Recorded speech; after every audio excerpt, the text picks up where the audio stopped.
요가수트라 삼매의장 33절에서 34절, 35절까지 이 시간에는 요가수트라 삼매의장 33절, 34절, 35절을 살펴보도록 하겠습니다.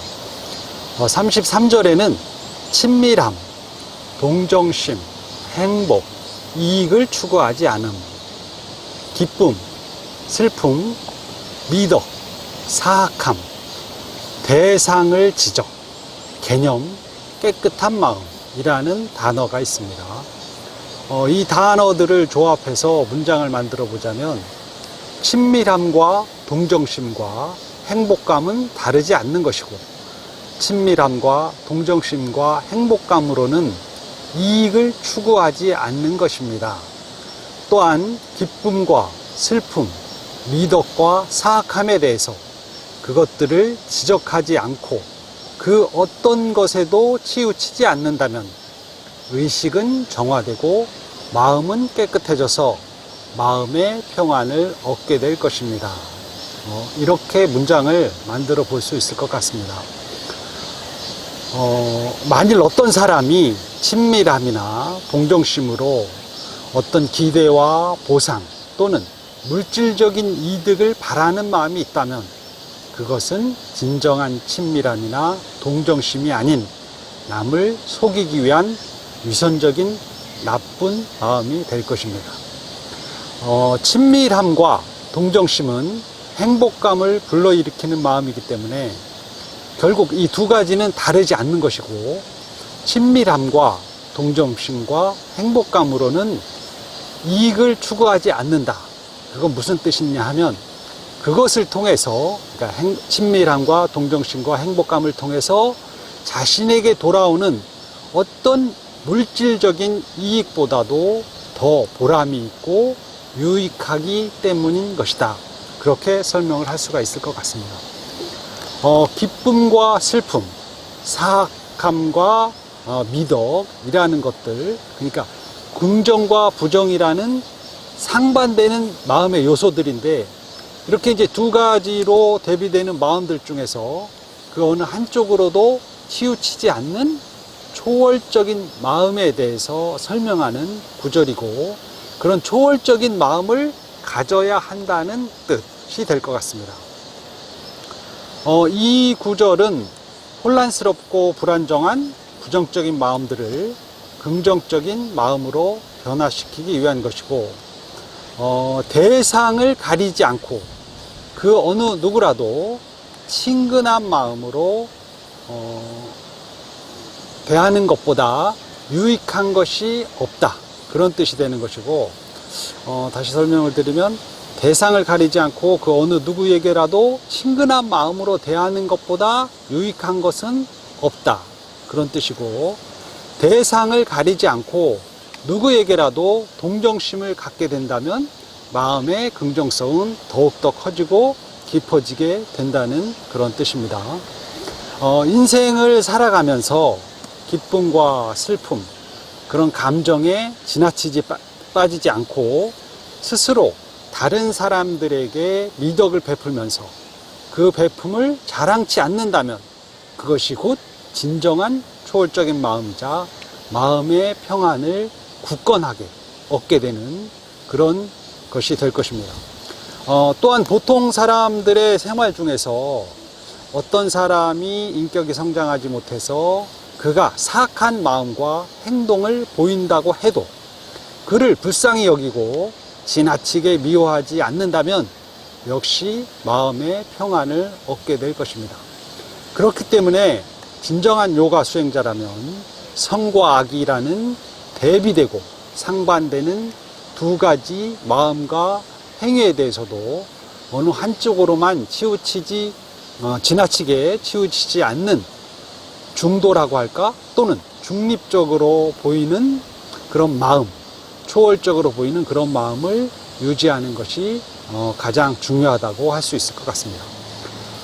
삼매의 경지에 도달해야 할 요가 수행자라면, 그런 사람이라면 인생을 살아가면서 겪게 되는 수많은 일들과 그 수많은 일들을 겪으면서 생겨나는 마음의 흐름들을 잘 관찰하면서 그 마음의 흐름에 끌려다니지 않고 언제나 초연한 중립적인 마음을 유지한다면 결국 초월적인 자유로운 마음, 초월적이자 궁극적인 마음의 평안을 얻게 될 것이라고 생각이 됩니다.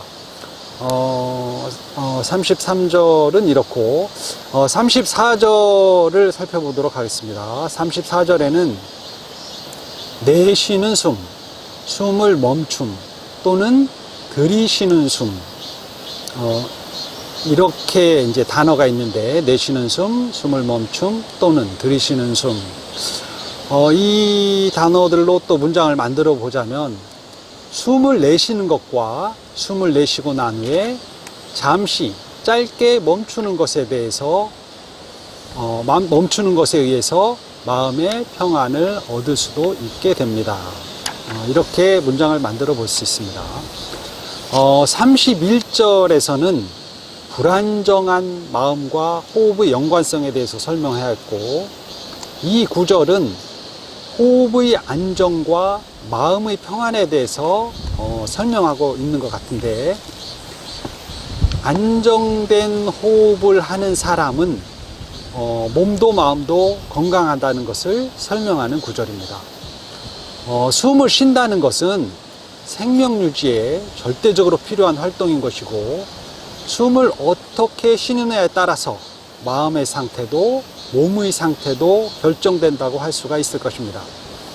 이미 앞의 31절에서도 슬픈 감정과 정신적인 혼란은 불안정한 호흡과의 연관성이 있음을 설명하였기 때문에, 그와 반대로 말하자면 호흡을 안정시키게 되면 슬픈 감정과 정신적 혼란을 가라앉히고 마음의 평안을 얻을 수도 있게 된다는 것입니다.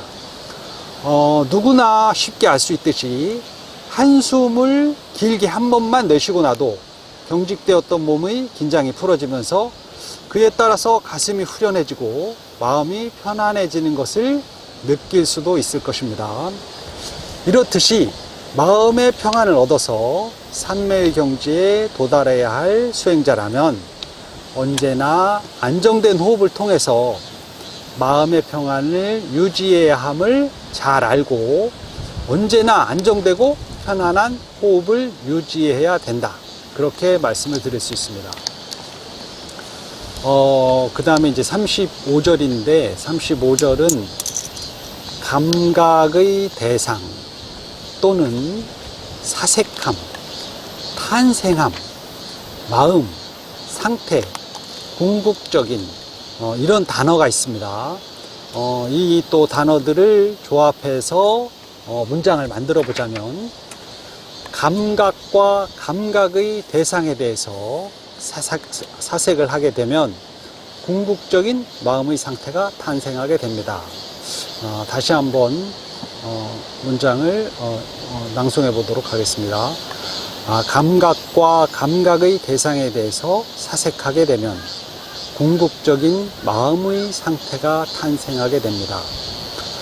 이 구절은 최종적인 마음이자 궁극의 상태인 삼매의 경지에 도달하기 위해서 감각과 감각의 대상에 대해서 사색해야 한다는 설명입니다. 우리 인간에게 있는 5가지 감각은 마음과 불가분의 관계성과 연관성을 가지고 있는 신체 기관입니다. 마음이라는 것은 머릿속에 있는 뇌의 구조와 기능이자 상태라고 할 수가 있는 것이고, 인간의 생명활동이라는 것은 이 5가지 감각과 마음, 즉 뇌와의 상호작용이다, 그렇게 말할 수가 있습니다.